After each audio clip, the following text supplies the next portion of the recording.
Imagine uma cidade em colapso, com o som de explosões, gritos e destruição ecoando pelas ruas.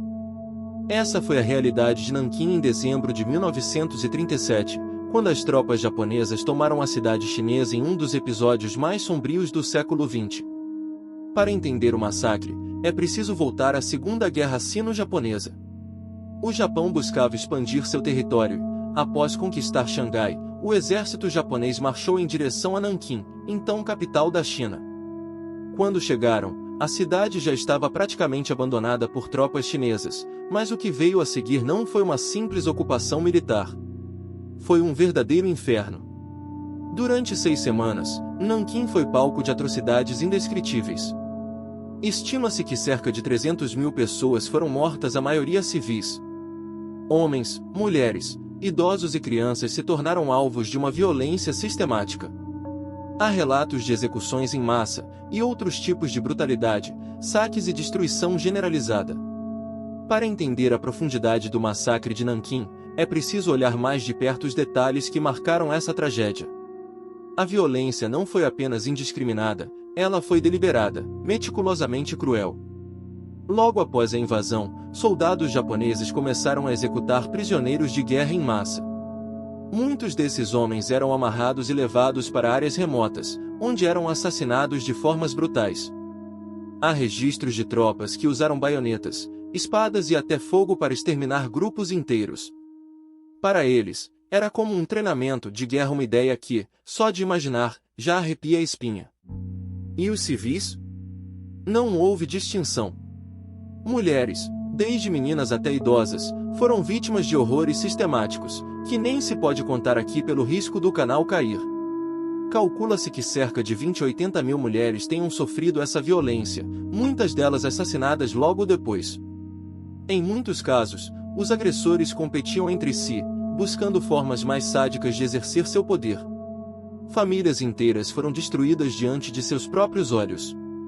As igrejas, que poderiam ter sido um refúgio, tornaram-se locais de horror. Muitas pessoas se abrigaram em templos religiosos na esperança de encontrar segurança, mas nem mesmo esses espaços foram respeitados. Em várias ocasiões, soldados invadiram igrejas, destruíram tudo e atacaram quem estava ali. Ao mesmo tempo, enquanto o caos tomava conta das ruas, a Zona de Segurança Internacional se tornou um símbolo de esperança. Essa área, criada por um grupo de estrangeiros liderados por John Rabe, conseguiu proteger dezenas de milhares de pessoas.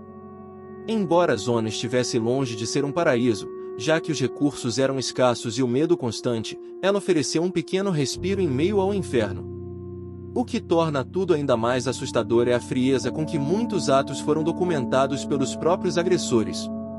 Há fotografias, registros e até diários de soldados japoneses descrevendo as atrocidades. Muitos deles não sentiam remorso, pelo contrário, alguns enxergavam essas ações como demonstrações de força e superioridade. Outro detalhe que ecoa na história é o silêncio que se seguiu ao massacre. Durante décadas, muitos sobreviventes não falaram sobre o que viveram. A dor era grande demais, e o medo de represálias era real.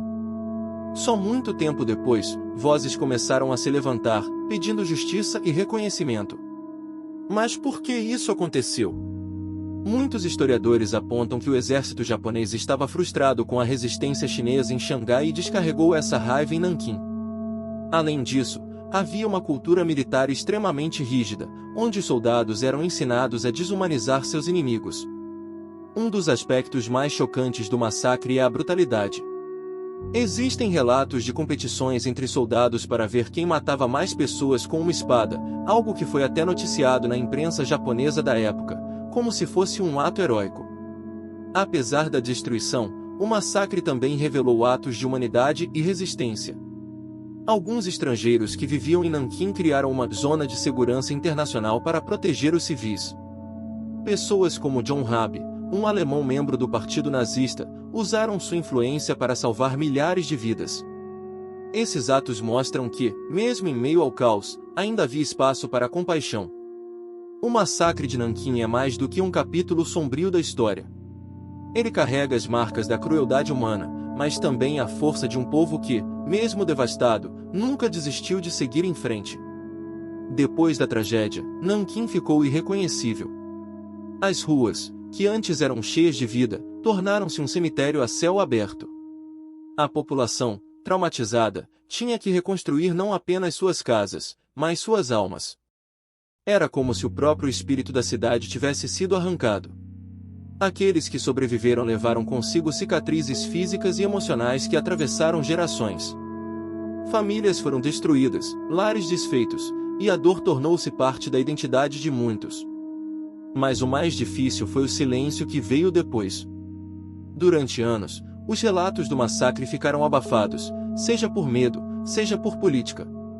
A justiça parecia um sonho distante. Após a Segunda Guerra Mundial, alguns oficiais japoneses foram julgados e condenados por crimes de guerra. Mas muitos escaparam, e a sensação de impunidade aumentou a dor dos sobreviventes. Além disso, a resistência de partes do Japão em admitir plenamente a tragédia gerou tensões que ainda ecoam nas relações entre os dois países. Ainda assim, a memória de Nanquim não morreu. Museus, monumentos e cerimônias na China mantêm viva a lembrança daqueles que perderam suas vidas. É uma forma de honrá-los, mas também de alertar o mundo sobre os perigos da indiferença e do esquecimento. Para quem estuda ou ouve sobre o massacre de Nanquim, é impossível não se perguntar: como chegamos a esse ponto? Como seres humanos podem ser capazes de tamanha brutalidade? São perguntas difíceis, mas necessárias.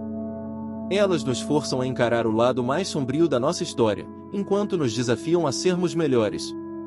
Mas por que o massacre de Nanquim é tão importante?